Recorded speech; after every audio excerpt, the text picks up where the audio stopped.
ಕಾರ್ಮಿಕರಿಗೆ 1 ಕೋಟಿ ರೂಪಾಯಿ ಪರಿಹಾರ ಕೊಟ್ಟರೆ ಶಾಂತಿ. ಕಾರ್ಮಿಕರಿಗೆ 1 ಕೋಟಿ ರೂಪಾಯಿ ಪರಿಹಾರ ಕೊಟ್ಟರೆ ಶಾಂತಿ. ಕಿತ್ತೂರು ಕರ್ನಾಟಕ ಸೇನೆಗೆ 1 ಕೋಟಿ ರೂಪಾಯಿ ಪರಿಹಾರ ಕೊಟ್ಟರೆ ಶಾಂತಿ. ಕಾರ್ಮಿಕರಿಗೆ 1 ಕೋಟಿ ರೂಪಾಯಿ ಪರಿಹಾರ ಕೊಟ್ಟರೆ ಶಾಂತಿ. ಎಣ್ಣೆ ಬರಲಿ, ಎಣ್ಣೆ ಬರಲಿ, ಬೆಕ್ಕೆ ಬೆಕ್ಕು. ಇಂಥ ಘಟನೆ ಮುಂದೊಂದು ಮತ್ತೊಂದಷ್ಟು ಸಾವ ಬರಲ್ಲ. ಅದಕ್ಕೆ ಏನು ಕ್ರಮ ಒಂದು ಕಮಿಟಿ ಮಾಡಿವ್ರಿ. ಕಿತ್ತೂರು ಕರ್ನಾಟಕ ಸೇನೆಗೆ, ಮಾದವಣ್ಣ ತಳಾರವರಿಗೆ, ಶಿವಣ್ಣ ಕಳ್ಕಲ್ವರಿಗೆ, ಸೂಕ್ತ ಪರಿಹಾರ ನೀಡದ ಭ್ರಷ್ಟ ಅಧಿಕಾರಿಗಳಿಗೆ ಬೇಕೇ ಬೇಕು, ಯಾತಕ್ಕಾಗಿ ಹೋರಾಟ, ಎಲ್ಲಿವರೆಗೆ ಹೋರಾಟ, ಬೇಕೇ ಬೇಕು, ಬೇಕೇ ಬೇಕು. ಮೃತ ಕುಟುಂಬಗಳಿಗೆ 1 ಕೋಟಿ ಕೊಟ್ಟರೆ ಶಾಂತಿ.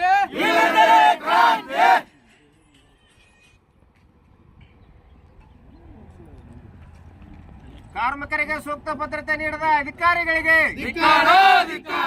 ಕಾರ್ಮಿಕರಿಗೆ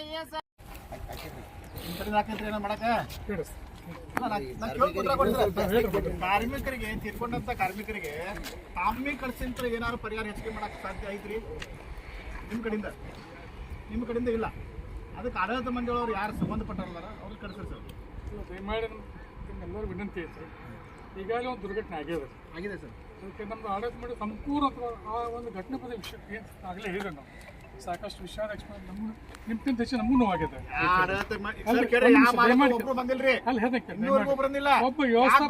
ಒಬ್ಬ MD ಸ್ವತಃ ಎಲ್ಲ ಮಂದಿ ಅಡ್ಡಾಡ ಸರ್. ನೀವು ಹೋಗಿದ್ರೆ ನಿಮ್ ಬಗ್ಗೆ ನಮ್ಗೆ ಗೌರವ ಐತಿ, ನೀವು ಮಾಡಿದ್ರೆ ನಿಮ್ ಬಗ್ಗೆ ಗೌರವ ಐತಿ. ನಾವೇನ್ ಕೇಳ್ತಾ ಇದೀವಿ ಸರ್, ಮಾಲಕರು ಯಾಕೆ ಬರ್ತಾ ಇಲ್ಲ? ಮಾಲಕರಿಗೆ ಕಾಳಜಿ ಇಲ್ಲ ಕಾರ್ಮಿಕರ ಬಗ್ಗೆ? ಮಾಲಕರು ಲಾಭ ತಗೋತಿಲ್ಲ? ಸಂಪೂರ್ಣ ಮಾಲಕರು ಲಾಭ ತಗೋತಾರಿಲ್ರಿ? ಹೇಳ್ರಿ ನಮ್ಗೆ. ಮಾಲಕರದು ಕಾಳಜಿ ಅದ ರೀ. ನೀವೊಬ್ಬ ಆಡಳಿತ ಮಾಡಿ ಪ್ರತಿದಿನ ಬಂದೇನಪ್ಪ ಅಂತಂದ್ರೆ ರೀ ಗೊತ್ತಿಲ್ಲ.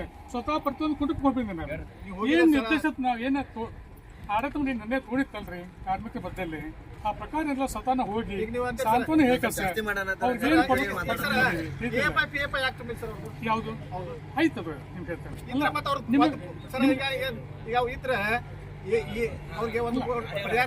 ಒಂದು ನನ್ನ ಸಲಹೆ ಮಾಡಿರ್ತೇನೆ. ಏನು ಕಾರ್ಮಿಕರ ಕಾಯ್ದೆ ಪ್ರಕಾರ ಪ್ರತಿಯೊಬ್ಬರು ಎಂಪ್ಲಾಯಿ ಅದು PF ಇರ್ಬೋದು, ಗ್ರಾಚ್ಯುಟಿ ಇರ್ಬೋದು ರೀ ಏನ್ರಿ, ಮುಂದೆ ಸರ್ಕಾರ ಬರುವಂತ ಪ್ರತಿಯೊಂದು ಸೌಲಭ್ಯ ಅವ್ರು ಸಿಗ್ತದ. ಅದ್ರ ಸಂಬಂಧದಿಂದ ನಾವು ಪ್ರತಿಯೊಂದು ಪ್ರಯತ್ನ ನಾವು ಮಾಡಕತ್ತೀವಿ. ಮತ್ತು PF ಅಂತೂ ಅಷ್ಟು ಕಟ್ಟಿ ಆಗಿ ಆಗ್ತದ. ಅದ್ರ ಬಗ್ಗೆ ತಪ್ಪು ನಾವು ಬೇಡ. ಅದಕ್ಕೆ ಹೇಳ್ತೇನಲ್ಲ, ಒಬ್ಬ MD ಏನು ಹಾಕತ್ತಲ್ಲ ಅವ್ರ ಅವಲಂಬಿತರು ಯಾರದಾರಲ್ರಿ ಅವ್ರಿಗೆ ಪಿಂಚಣಿ ಸಿಗುವಂಗ ಮಾಡ್ಕೊಡ್ಬೇಕು ಸರ್. ದಯವಿಟ್ಟು ಇಲ್ಲ ಅಲ್ಲ, ಪಿಂಚಣಿ ಸಿಗುವಂಗ ಮಾಡ್ಕೊಡ್ಬೇಕು ಸರ್. ಅದ ಯಾಕಂದ್ರೆ ನಿಮ್ PF ಒಳಗ ಐತಿ ಸರ್. ಅದ ರೂಲ್ಸ್ ಐತಿ. ಏನೈತಿ ಅಂತಂದ್ರೆ ಯಾರು ಕಾರ್ಮಿಕರು ತೀರ್ಕೊಂಡ್ರು ಕಾರ್ಮಿಕರ ಆಕ್ಟ್ ಪ್ರಕಾರ ಅವ್ರಿಗೆ ಪಿಂಚಣಿ ಸಿಗುವಂಗ ಮಾಡ್ಬೇಕು ಸರ್. ಏನ್ ಅವ್ರು 90 ಪ್ರೆಸೆಂಟ್ ಏನ್ ತಗೊಂಡಾರಲ್ಲ ಪಗಾರ ರೀ, ಆ ಪಗಾರ 90% ಅವ್ರಿಗೆ ಪಿಂಚಣಿ ಸಿಗ್ಬೇಕಂತ ನಿಮ್ಗೆ ಕಾನೂನು ಐತಿ ಸರ. ಆ ಕಾನೂನು ಪ್ರಕಾರ ಅವ್ರಿಗೆ ಪಿಂಚಣಿ ಸಿಗುವಂಗ ಆಗ್ಬೇಕ್ರಿ. ಇಲ್ಲ ತಮ್ಮ ಹೇಳಿದ್ನಲ್ರಿ, ಏನು ಕಾಯ್ದೆಯೊಳಗೆ ಏನು ಪ್ರೊವಿಷನ್ ಇತ್ತಲ್ಲ ಕಾರ್ಮಿಕ ಪದ್ಧತಿಯಲ್ಲಿ ಸಂಪೂರ್ಣವಾಗಿ ಅವ್ರಿಗೆಲ್ಲ ಸಿಗುವ ಯೋಜನೆ ಎಲ್ಲ ಪ್ರಯತ್ನ ಮಾಡಾಕತ್ತೇನೆ. ಪ್ರತಿಯೊಂದು ಆಫೀಸ್ಗೆ ಹೋಗ್ಯೇನ್ರಿ, ಪ್ರತಿಯೊಂದು ಅಧಿಕಾರಿಗೂ ಮೀಟಿಂಗ್ ಮಾಡ್ಯಾನಾಗ ಅವ್ರದ್ದು ಅಶ್ಯೂರೆನ್ಸ್ ಕೊಟ್ಟಿದ್ದಾರೆ. ಐತಿಲ್ಲ ಏನು ಡಾಕ್ಯುಮೆಂಟ್ಸ್ ವರ್ಕ್ ನಡೆದದ್ರಿ. ಐತಿಲ್ಲ ಕಾರ್ಮಿಕ ಪದ್ಧತಿ ನೋಡ್ರಿ, ಒಬ್ಬ MD ಹೇಳಕತ್ತಿಲ್ಲ ಅವ್ರು ಸಂಪೂರ್ಣ ಅವ್ರ ಬಗ್ಗೆ ನಮ್ಗೆ ಇದೆ ಜವಾಬ್ದಾರಿ ಅದ. ಐತಿಲ್ರಿ ಪ್ರತಿಯೊಂದು ಮತ್ತೊಮ್ಮೆ ಅವ್ರೇನು ಕುಟುಂಬ ಮತ್ತೊಮ್ಮೆ ಕರ್ಸೋದ ನೋಡ್ರಿ. ಇದು ಇಷ್ಟಕ್ಕೆ ಮುಗಿಲಿಲ್ಲ ಇದು. ಎರಡನೇ ಸರ ಅವ್ರ ಕುಟುಂಬದಾಗ ಯಾರನ್ನಾರ ಇಲ್ಲೇ ಕೆಲಸಕ್ಕೆ ತಗೊಳ್ರಿ. ಅವ್ರ ಕುಟುಂಬದಾಗ ಒಬ್ಬರನ್ನ ಯಾರನ್ನ ಕೆಲಸಕ್ಕೆ ತಗೊಳ್ರಿ. ಯಾಕಂದ್ರೆ ಒಂದಷ್ಟು ಅತಂತ್ರ ಅದಾರ ಪಾಪ, ಅವ್ರ ಜೀವನಕ್ಕೂ ದಾರಿ ಆಗ್ಬೇಕು. ಇಲ್ಲ ಭಾಳ ಒಳ್ಳೆ ಸೂಚನೆ ಐತಲ್ರಿ. ಇದನ್ನೂ ಕೂಡ ಮಾತಾಡಿದೀನಿ, ಅದನ್ನ ವ್ಯವಸ್ಥೆ ಮಾಡ್ಬೇಕು.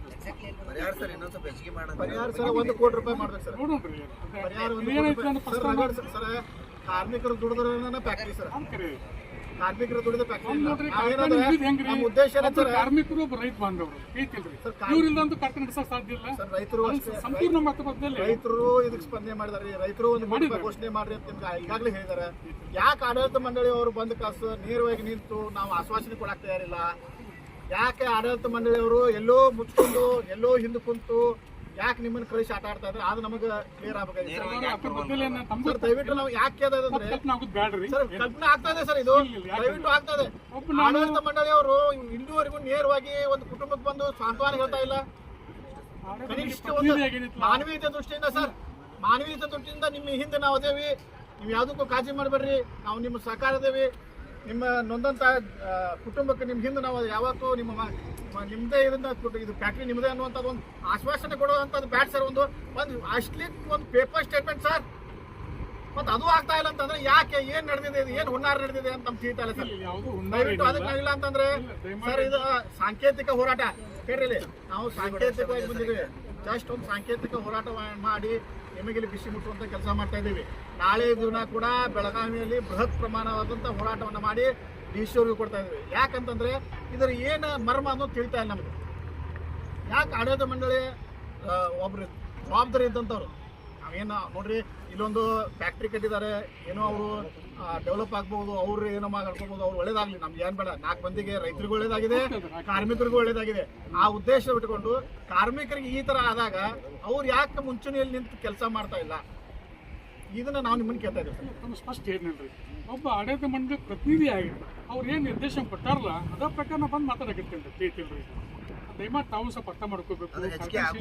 ಇಲ್ಲ ಕಾರ್ಖಾನೆ ಸೀಸನ್ ಚಾಲು ಅದ ರೀ, ಗುರ್ತದ್ರಿ, ನನಗೆ ಗುರ್ತದ್ರಿ, ಭಾಳ ಗೌರವ ಅದ ರೀ, ಅದ್ರ ಬಗ್ಗೆ ಯಾರು ಮಾತಿಲ್ಲ, ಕೇಳ್ತಿಲ್ರಿ. ಏನಿರ್ತಾರ ನಾವು ಏನು ಹೇಳಿದಿಲ್ಲ, ಈ ಪ್ರತಿಯೊಂದು ವಿಷಯನ ಆಡಳಿತ ಮಂಡಳಿ ಗಮನ ತೊಗೊಂಬರ್ತೇನ್ರಿ. ಮತ್ತು ಕಾರ್ಖಾನೆ ಏನಿರ್ತಲ್ಲ ಪ್ರತಿಯೊಂದು ಸೂಕ್ತ ವ್ಯವಸ್ಥೆ ಏನಿರ್ತಲ್ಲ ಏನು ಬರೋ ಸಾಧ್ಯ ಇತ್ತಪ್ಪ, ನಮ್ಮ ಫ್ಯಾಕ್ಟ್ರಿ ತಿಂದಿರ್ಬೋದು ಸರ್ಕಾರ ಮಟ್ಟದಲ್ಲಿ, ಇದನ್ನೆಲ್ಲ ನಾವು ಪ್ರಯತ್ನ ಮಾಡ್ತೀವಿ. ದಯಮಾಡಿ ಏನಿಲ್ಲ ನನ್ನ ಮಾತು ಸ್ವಲ್ಪ ತಾವು ಸ್ವಲ್ಪ ಯಾಕೆ ಇಷ್ಟೊಂದು ಗೌರವ ಕೊಟ್ಟಿರ ನನಗೆ ರೀ, ಅದೇ ತಮ್ಮ ಬಗ್ಗೆ ಗೌರವ ಅದ ರೀ. ಬೆಳೆಸೋದು ಬೇಡ, ಸೇವಾ ಭದ್ರತೆ ಅನ್ನೋದು ಬೇಕ್ರಿ. ಒಬ್ಬ ಕನಿಷ್ಠ ವೇತನ 800 ರೂಪಾಯಿ ಸರ್. ಈಗ ಕಾರ್ಮಿಕರ ಕರ್ನಾಟಕದಾಗ ಒಂದು 88 ಲಕ್ಷ ರೂಪಾಯಿ 30 ವರ್ಷ ಸರ್ವಿಸ್ ಮಾಡಿದ್ರು. ನೀವು ಫ್ಯಾಕ್ಟ್ರಿ 20 ಲಕ್ಷ ರೂಪಾಯಿ ಕುಳಿಸ್ಕೊಂಡ್ರು ಒಂದು ಇಂಪ್ಲಿಮೆಂಟ್ ಮಾಡಿದ್ದೀವಿ, ಮಾಡಕತ್ತಿದ್ದೀವಿ, ಯಾವುದೂ ನಿಲ್ಸಿಲ್ಲ ನಾವು. ಯಾಕೆ ಒಂದು ಕಾರ್ಮಿಕ ಜೀವ ಎಷ್ಟು ಅಮೂಲ್ಯ ಅನ್ನೋದು ನನಗೂ ಗೊತ್ತದೆ. ಯಾಕೆ ನಾನು ಒಬ್ಬ ಕಾರ್ಮಿಕ ಸಂಶಯ ಕಡೆ 3 ಮಂದಿ ಮಾಲಕರು, 3 ಮಂದಿರು 4 ಮಂದಿ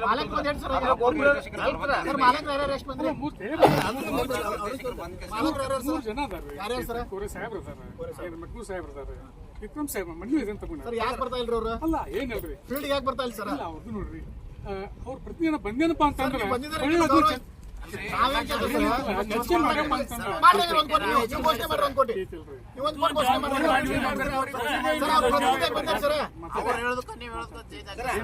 ಪ್ರತಿನಿಧಿಯಾಗಿ ನೀವೇ ಘೋಷಣೆ ಮಾಡಿಬಿಡ್ತಾರೆ.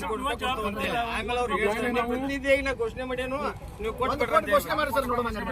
ದಯಮಾಡ್ರಿ. ಈಗ ಏನಿತ್ತಲ್ಲ ಈಗಾಗಲೇ ಏನಿತ್ತಪ್ಪ ನಮ್ಮ ಸಾಧ್ಯ ಅದು ಮಾಡಿದ್ದೇವೆ. ಈಗ ಮತ್ತು ನಾವು ಪ್ರಯತ್ನ ಮಾಡಕ್ಕೆ ಮುಗಿದಿಲ್ಲ, ಮುಗಿದಿಲ್ಲ. ಒಂದು ಜೀವಕ್ಕೆ ಬೆಲೆ ಅಲ್ಲ ಸರ್. ಮೊನ್ನೆ ನೀವು ಕೊಟ್ಟಂತ ಎಷ್ಟು ಕೊಟ್ಟಿದ್ದಾರೆ ಸರ್? ಸರ್ ಟೋಟಲ್ ಏನು ಕೊಟ್ಟಿದ್ದೀರಿ? ಈಗಾಗಲೇ ನೋಡಿ ಸರ್, ಪರಿಹಾರ ಎಷ್ಟು? ಈಗಾಗಲೇ 20 ಲಕ್ಷ ರೂಪಾಯಿ ಪ್ರತಿ ಮನೆಗೆ ಕೊಟ್ಟು ಬಂದೀನಿ. ಅಷ್ಟು ಮನೆ ಮುಟ್ಟಿದ ಸರ್? ಅಷ್ಟು ಮನೆ ಕೊಟ್ಟು ಬಂದೇನ್ರಿ. ಪ್ರತಿ ಮನೆ ಪ್ರತಿ ಮನೆಗೆ ಹೋಗಿ ಪಾಲಕರ ಭೇಟಿಯಾಗಿ ಸ್ವತಃ ಹೋಗಿ ಕೊಟ್ಟು 20 ಲಕ್ಷ ರೂಪಾಯಿ ಒಂದು ಜೀವಕ್ಕೆ ನಿಮ್ಗೆ ಯೋಗ್ಯ ಬೆಲೆ ಐತ್ರಿ? ನೋಡ್ರಿ ನಾ ಕೇಳ್ತಾ ಇದ್ದೆ, ನಿಮ್ದು 20 ಲಕ್ಷ ರೂಪಾಯಿ ಯೋಗ್ಯ ಬೆಲೆ ಐತ್ರಿ? ಯೋಗ್ಯ ಬೆಲೆ ಕಟ್ಟಕ್ಕೆ ಸಾಧ್ಯನೇ ಇಲ್ಲ ಸರ್. ಅದಕ್ಕೆ ಹೇಳ್ತಾ ಇರೋದ್ರಿ 1 ಕೋಟಿ ಘೋಷಣೆ ಮಾಡಕ್ ಹೇಳ್ರಿ. ನೀವು ಸರ್ 1 ಕೋಟಿ ಘೋಷಣೆ ಮಾಡುವವರೆಗೂ ಕೂಡ ಕಿತ್ತೂರು ಕರ್ನಾಟಕ ಸೇನೆ ಸುಮ್ಕೊಂಡ್ರಲ್ಲ. ನಾವಂತೂ ಕಾರ್ಮಿಕರಿಗೆ ಅವ್ರೇನ್ ದುಡ್ದಂತಾರ ಅವ್ರಿಗೆ ನ್ಯಾಯ ಸಿಗೋವರೆಗೂ ಕೂಡ ನಮ್ಮ ಹೋರಾಟ ನಿರಂತರ ಇರೋದು. ನಾವು ಯಾರು ಕೂಡ ನಮಗೋಸ್ಕರ ಬಂದಿಲ್ಲ, ಒಬ್ಬ ಸತತ ಕಾರ್ಮಿಕರ ಕುಟುಂಬಕ್ಕೆ ಆಸರೆ ಆಗ್ಬೇಕು ಅನ್ನುವಂಥ ಉದ್ದೇಶದಿಂದ ಹೋರಾಟ ಮಾಡ್ತಾ ಇದೀವಿ. ದಯವಿಟ್ಟು 1 ಕೋಟಿ ರೂಪಾಯಿ ಘೋಷಣೆ ಮಾಡುವಂಥದ್ದು ಏನಾದರೂ ನೀವು ಮಾಡ್ತೇನೆ ಅನ್ನುವಂಥದ್ದು ಜವಾಬ್ದಾರಿ ತಗೋದಂತಂದ್ರೆ ನಮ್ಮ ಹೋರಾಟ ಕೈ ಬಿಡ್ತೀವ್ರಿ. ಇಲ್ಲ ಅಂತಂದ್ರೆ ನಮ್ಮ ಹೋರಾಟ ಅಂತೂ ನಿರಂತರ ಸರ್. ಇವತ್ತು ಒಂದಿನ ಅಂತಲ್ಲ ಸರ್, ಸಾಂಕೇತಿಕ ಇವತ್ತು ಒಂದಿನ ಮಾಡಿ ಹೋಗ್ಬೋದು ಅಂತ ನೀವು ತಿಳ್ಕೊಂಡಿರ್ಬೋದು. ಇವತ್ತೇನೋ ಬಂದಿದಾರ, ನಾಳೇನೋ ಹೋಗ್ಬೋದು ಅಂತ. ನಮ್ಮ ಹೋರಾಟ ನಿರಂತರವಿರೋದನ್ನ ಸರ್. 1 ಕೋಟಿ ರೂಪಾಯಿ ಘೋಷಣೆ ಆಗಲೇಬೇಕು.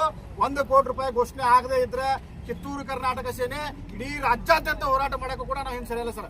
ದಯವಿಟ್ಟು ನಮ್ಮ ಉದ್ದೇಶ ಏನಂತಂದ್ರೆ ನೊಂದಂಥ ಕುಟುಂಬಕ್ಕೆ ನಿಮ್ಮ ಆಡಳಿತ ಮಂಡಳಿಯವರು ಬಂದು ಸಾಂತ್ವನ ಹೇಳುವಂಥ ಕೆಲಸ ಆಗ್ತಾ ಇಲ್ಲ.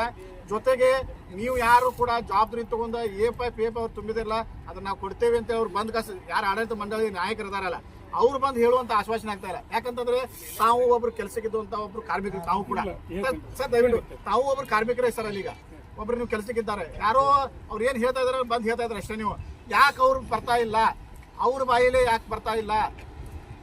ಮಾಲಕರ ಬಾಯಿಲೆ ಬಂದ್ರೆ ಅದೊಂದು ಏನೋ ಜನರಿಗೂ ಕೂಡ ಆ ಮನೆಯಂತ ನೊಂದಂತ ಮನೆಗಳಿಗೂ ಕೂಡ ಒಂದು ಶಾಂತಿ ಅನ್ನೋದು ಇರ್ತದೆ, ನೆಮ್ಮದಿ ಅನ್ನೋದು ಸಿಗ್ತದೆ ಸರ್. ಬಟ್ ಆ ಮಾಲಕರು ಯಾಕೆ ಬರ್ತಾ ಇಲ್ಲ?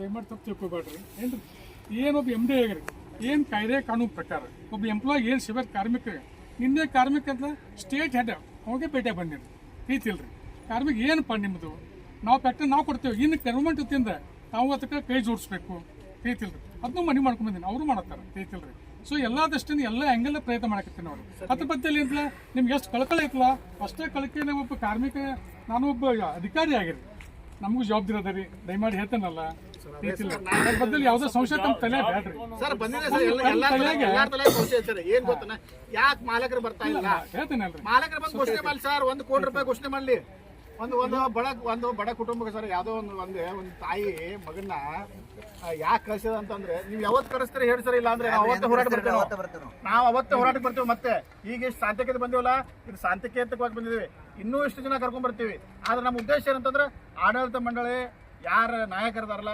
ಇನ್ನು ಮುಂದಿನ ದಿನಗಳಲ್ಲಿ ನಾವು ಹೋರಾಟ ಮಾಡಕತ್ರ ಅವರೇ ಬರಬೇಕು ಅವ್ರು ಬರದೇ ಶಿವ ನಾವಂತೂ ಹೋರಾಟವನ್ನ ಬಿಟ್ಟು ಹೇಳಂಗಿಲ್ಲ ಮಾತಾಡ್ತೇವೆ ಮತ್ತೆ ಮುಂದಿನ ಅನಾಹುತ ಏನಾದ್ರು ಆಗೋದಿದ್ರೆ ಅದಕ್ಕೆ ನೇರವಾಗಿ ಅವರೇ ಜವಾಬ್ದಾರಿ ಆಗ್ತಾರೆ ಸರ್ ಯಾರು ಆಡಳಿತ ಮಂಡಳಿ ಕೆಲಸ ಮಾಡ್ತಾರೆ ಅವರೇ ಜವಾಬ್ದಾರಿ ಯಾಕಂತಂದ್ರೆ ತಮಗೆ ಇದ್ದಂತ ಜವಾಬ್ದಾರಿಯನ್ನ ಮುಣುಚಿಕೊಳ್ಳುವಂತ ಕೆಲಸ ಆಡಳಿತ ಮಂಡಳಿ ಯಾರು ಇದಾರಲ್ಲ ಅವ್ರು ಮಾಡ್ತಾ ಇದಾರೆ ಅಂತ ನಮಗೆ ಕಾಣ್ ಬರ್ತಾ ಇದೆ ಸರ್ ಯಾಕಂದ್ರೆ ಎಲ್ಲೋ ಒಂದು ತೊಂದರೆ ಎಲ್ಲೋ ಏನೇನು ಆದಾಗ ಮೇನ್ ಇರುವಂತ ಮಾಲಕರೇ ಆಶ್ವಾಸನೆ ಕೊಡುವಂತ ಕೆಲಸ ಮಾಡ್ತಾರೆ ಇಲ್ಲಿ ಯಾಕೆ ಆಗ್ತಾ ಇಲ್ಲ ಯಾಕೆ 3 ಮಂದಿ ಜವಾಬ್ದಾರಿ ತಗೊಳಕ್ ಒಲ್ಲೆ ಅಂತ ಇದಾರೆ ಯಾಕೆ ಜವಾಬ್ದಾರಿ ತಗೋತಾ ಇಲ್ಲ ಸರ್ ಆ ರೀತಿ ತಮ್ಮ ಸಂಶಯ ಬ್ಯಾಡ್ರಿ ಸರ್ ಸಂಶಯ ಇದೆ ಸರ್ ಜನರು ಕರ್ಸ್ರಿ ಇಲ್ಲ ನಾವು ಕೊಟ್ಟಿರ್ತೀವಿ ಇಲ್ಲೇ ಕೊಟ್ಟಿರ್ತೀವಿ ಕರ್ಸ್ರಿ ಅವ್ರನ್ನ ಅವ್ರು ಹೇಳಿದ್ನಲ್ಲ ಮಾಲಕರ ಸರ್ಕಲ್ ಕುಂತ್ರ ಸರ್ ನಿಮ್ಮ ಮಾಲಕರು ಯಾರು ಒಬ್ರು ಬರ್ಲಿಲ್ಲ ಸರ್ ಸರ್ ಒಂದು ಹೋರಾಟ ಮಾಡತ್ತಾರ ಸರ್ ತೀರ್ಕೊಂಡಂತ ಕಾರ್ಮಿಕರಿಗೆ ಗೌರವ ಇಲ್ಲ ಅಂತ ಏನ್ ಸರ್ ಇವ್ರು ಫ್ಯಾಕ್ಟ್ರಿ ನಡೆಸಿ ಏನ್ ರೊಕ್ಕ ಮಾಡ್ಕೊಂಡವ್ರು ಏನ್ ಲಾಭ ಸರ್ ಇವರು ಅಲ್ರಿ ಒಂದ್ ಹೆಣ ಇಟ್ಕೊಂಡ್ ನಾವ್ ಅಲ್ಲಿ ಸರ್ಕಲ್ ಹೋರಾಟ ಮಾಡತ್ತ ಅಂದ್ಬೇಕ ಮಾಲಕರಿದ್ದಂತ ಬಂದ್ ಒಂದ್ ಏನಾರ ಹೇಳ್ಬೇಕಲ್ಲ ಸರ್ ಸ್ವತಃ ಬಂದಿದ್ದು ತಾವು ನೋಡಿದಿರಿ ಸರ್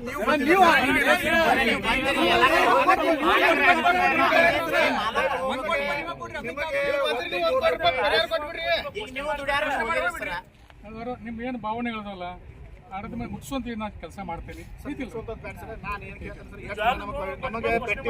ನಮಗೆ ಇಡೀ ಬಹಿರಂಗವಾಗಿ ಅವ್ರು ಬಂದು ಆಶ್ವಾಸನೆ ಕೊಡುವಂತದ್ದು ಇನ್ನು ನಾವು 4 ದಿನದಾಗಿ ಒಂದು ಹೋರಾಟ ಇಟ್ಕೊತೀವಿ ಸರ್ 20ರಿಂದ 22ನೇ ತಾರೀಕು ಇಟ್ಕೋತೀವಿ ಆ ಹೋರಾಟಕ್ಕೆ ನೀವು ಅವ್ರಿಗೆ ಕರ್ಸುವಂಗ ಆಗ್ತಂದ್ರೆ ಇವತ್ತು ನಾವು ಹೋರಾಟ ಕೈ ಬಿಡ್ತೀವಿ ಇಲ್ಲ ಆಗಂಗಿಲ್ಲ ಅಂತಂದ್ರೆ ನಮ್ಮ ಹೋರಾಟ ಮಾತ್ರ ನಿರಂತರ ಇರೋದನ್ನ ನೀವು ಅವ್ರನ್ನ ಆಡಳಿತ ಮಂಡಳಿಯವ್ರನ್ನ ಕರ್ಕೊಂಡ್ಬಂದು ನಾವು ನಡೆಸುವಂತ ಹೋರಾಟಕ್ಕೆ 22ನೇ ತಾರೀಕು ಬಂದು ತಾವೇನಾದ್ರು ಒಂದು ಗಡುವು ಕೊಟ್ಟು 22ನೇ ತಾರೀಕು ಅವತ್ತೇನಾದ್ರೂ ಒಂದು ಹೋರಾಟಕ್ಕೆ ನೀವು ಗೌರವ ಕೊಡ್ತೀರಿ ಅನ್ನೋದಾದ್ರೆ ಒಂದು ಕಾರ್ಮಿಕರಿಗೆ ನಮಗಲ್ಲ ಸರ್ ನಮಗೆ ಬೇಡ ಸರ್ ನಮ್ಗೆ ಗೌರವ ಕೊಡೋದು ಕಾರ್ಮಿಕರಿಗೆ ತೀರ್ಕೊಂಡಿದ್ದಾರೆ ಅವ್ರ ಕುಟುಂಬಕ್ಕೆ ಗೌರವ ಕೊಡ್ರಿ ದಯವಿಟ್ಟು 20 ಲಕ್ಷ ರೂಪಾಯಿ ಯಾವ ಒಂದು ಇದಕ್ಕೂ ಅಲ್ಲ ಈಗಿನ ಜೀವನದಲ್ಲಿ 20 ಲಕ್ಷ ರೂಪಾಯಿ ಎದಕ್ಕೂ ಹತ್ತಂಗಿಲ್ಲ ಸರ್ ದಯವಿಟ್ಟು 1 ಕೋಟಿ ರೂಪಾಯಿಗಳನ್ನ ಅವ್ರನ್ನ ಘೋಷಣೆ ಮಾಡಿದ್ರೆ ಇರುವಂತ ತಂದೆ ತಾಯಿಗಳಿಗೆ ಆ ಮಕ್ಕಳಿಗೆ ಎಲ್ಲರಿಗೂ ಒಂದು ಇದ್ದಂತ ಒಂದು ಕೆಲಸ ಆಗ್ತದೆ ಅಂತ ಭಾವನೆ ಸರ್ ನಮ್ದು ಚರ್ಚೆ ಮಾಡಿ ತಮಗೆ ವ್ಯವಸ್ಥೆ ಮಾಡ್ತೀವಿ 22ನೇ ತಾರೀಕು ಸರ್ ಮಾತಾಡ್ಕೊರಿ ಸರ್ ಮಾತಾಡ್ಕೊಂಡು ಹೇಳ್ರಿ ನಮ್ಗೆ ಮಾತಾಡ್ಕೊಂಡು ಹೇಳ್ರಿ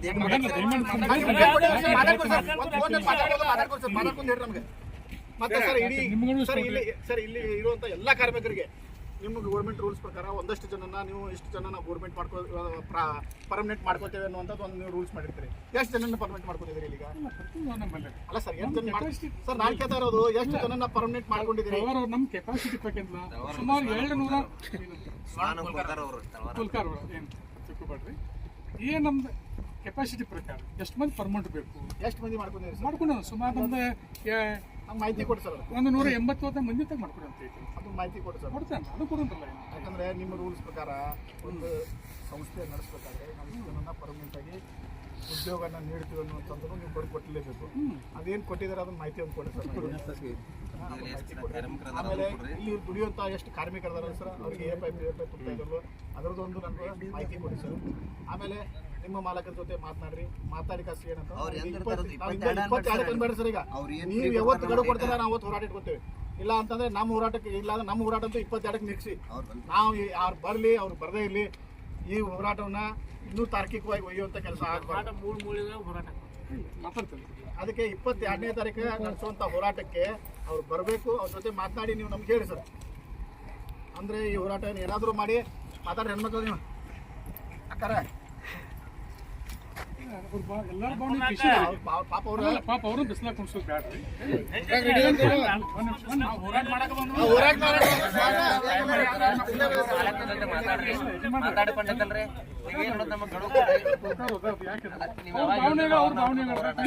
ಪ್ರತಿಯೊಬ್ಬರು ಕಾರ್ಮಿಕ ಭಾವತಿ ನಿರ್ಧಾರ ಭಾವನೆ ಹೇಳಿದಾರೆ. ನಿಮ್ಮ ನಾಯಕರಾಗಿ ಹೇಳಿದಾರೆ, ನಿಮ್ಮ ನಾಯಕರಾಗಿ ಹೇಳಿದಾರೆ ಅನ್ಕೊಂಡ್ರೆ ಸರ ಈಗ ಏನ ಮಾಲಕರದಾರಲ್ರಿ 3 ಮೈನ್ ರೀ ಎಲ್ಲಾರು 10,000 ಕೋಟಿ ಅದಾರ. ಒಂದೊಂದು ಕೋಟಿ ಕೊಡಕ್ಕೆ ಏನಾಗತ್ತೆ ಹೇಳ್ರಿ ಅವ್ರಿಗೆ. ಅಲ್ರಿ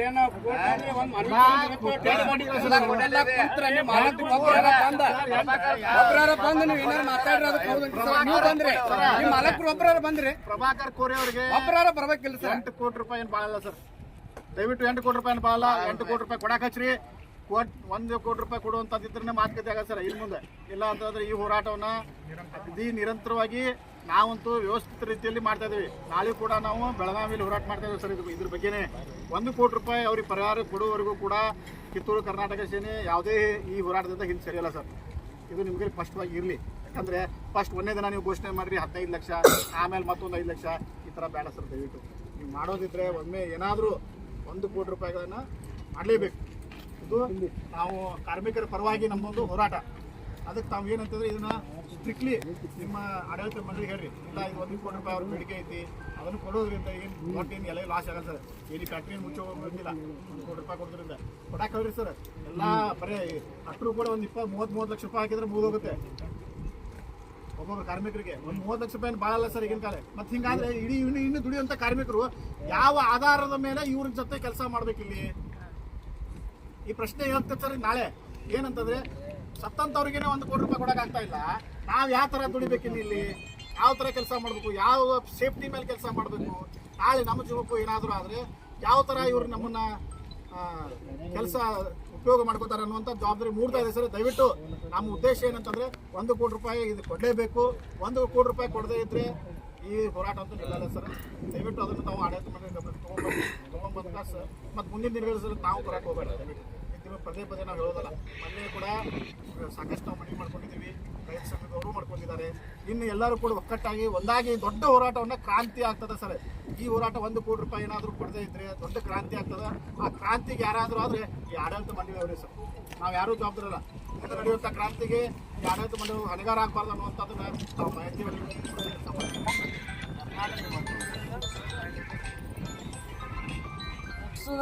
ಕಳಿಸ್ಬಿಡ್ತಾರ್ರಿ ಅವರು. ಮುಂದೆ ಆಶ್ವಾಸನೆ ಕೊಟ್ಟು ಎಬ್ಬಿಸಿ ಕಳಿಸಿದ್ದೀವಿ ಮತ್ತು ಹಿಂಗ ಮಾಡಾರ ನೀವು.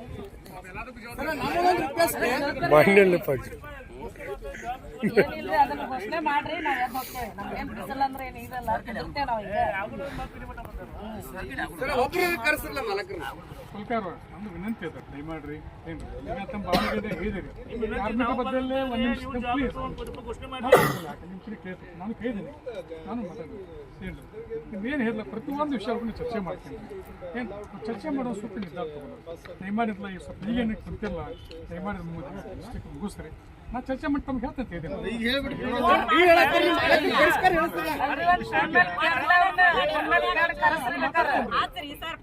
ಅದು ಮಾತಾಡ್ತೀನಿ. ಏನಿಲ್ಲ ನಾವ್ ಇಲ್ಲೇ ಕುಂದಿರ್ತೇವೆ, ಹೋಗಿ ಒಂದು ಅರ್ಧ ತಾಸು ಟೈಮ್ ತಗೊಂಡು ಮಾತಾಡಿ ಬರೋ ಸರ್ ನೀವು. ಉದ್ದೇಶ ಏನಂತಂದ್ರೆ ನಾವು ಮಾಡುವಂಥ ಮುಂದಿನ ಹೋರಾಟಕ್ಕೆ ಮಾಲಕರು ಬರಲೇಬೇಕು. ಮಾಲಕರೇ ಬಂದು ಘೋಷಣೆ ಮಾಡಬೇಕು. ಮಾಲಕರೇ ಬಂದೇ 1 ಕೋಟಿ ರೂಪಾಯಿನ ಘೋಷಣೆ ಮಾಡಬೇಕು. ಇದು ನಮ್ಮ ಹೋರಾಟದ ಏನು. ಯಾಕಂತಂದ್ರೆ ಪದೇ ತಾವು ಬಂದು ಪಾಪ ರಿಕ್ವೆಸ್ಟ್ ಮಾಡ್ಕೊತಾ ಇದ್ರಿ. ನಿಮ್ಗೆ ಎಲ್ಲರೂ ಬೆಲೆ ಕೊಡ್ತಾ ಇದ್ರಿ. ಇಲ್ಲಿ ಈಗ ಯಾರೂ ಅಲ್ಲ ಸರ್. ರೈತರು ನಿಮ್ಗೆ ಬೆಲೆ ಕೊಟ್ಟಿದ್ದಾರೆ, ಆ ಮನೆಯವರು ಬೆಲೆ ಕೊಟ್ಟಿದ್ದಾರೆ, ಎಲ್ಲರೂ ನಿಮ್ಗೆ ಸಹಕಾರ ಕೊಟ್ಟಿದ್ದಾರೆ. ಆದರೆ ತೀರಿಕೊಂಡಂಥ ಒಂದು ಕುಟುಂಬಕ್ಕೆ 20 ಲಕ್ಷ ರೂಪಾಯಿ ಅದು ಯಾವ ಒಂದು ಸಾಲೋದಿಲ್ಲ ಸರ್. ಅದಕ್ಕೆ ದಯವಿಟ್ಟು ತಾವು ಏನೈತೆ ಅಂದ್ರೆ ಯೋಗ್ಯವಾದಂಥ ಒಂದು ಸಾವಿನ ಒಂದು ಇದು ನೋಡಿ ಸರ್. ಏನೋ ಅಚಾತುರ್ಯ ಆಗಿದೆ, ಯಾರು ಮಾಡ್ಬೇಕಂತ ಮಾಡಿಲ್ಲ. ನಾವು ಎಲ್ಲ ನಮಗೆ ಓದಿದೆ ಆಗಬೇಕಂತ ಇಲ್ಲ, ಆಗಿದೆ. ಆದಂಥ ಪರಿಸ್ಥಿತಿಯಲ್ಲಿ ನಾವೆಲ್ಲರೂ ಏನು ಮಾಡ್ಬೇಕಂತಂದ್ರೆ ಅವರಿಗೆ ಸಾಂತ್ವನದ ಜೊತೆಗೆ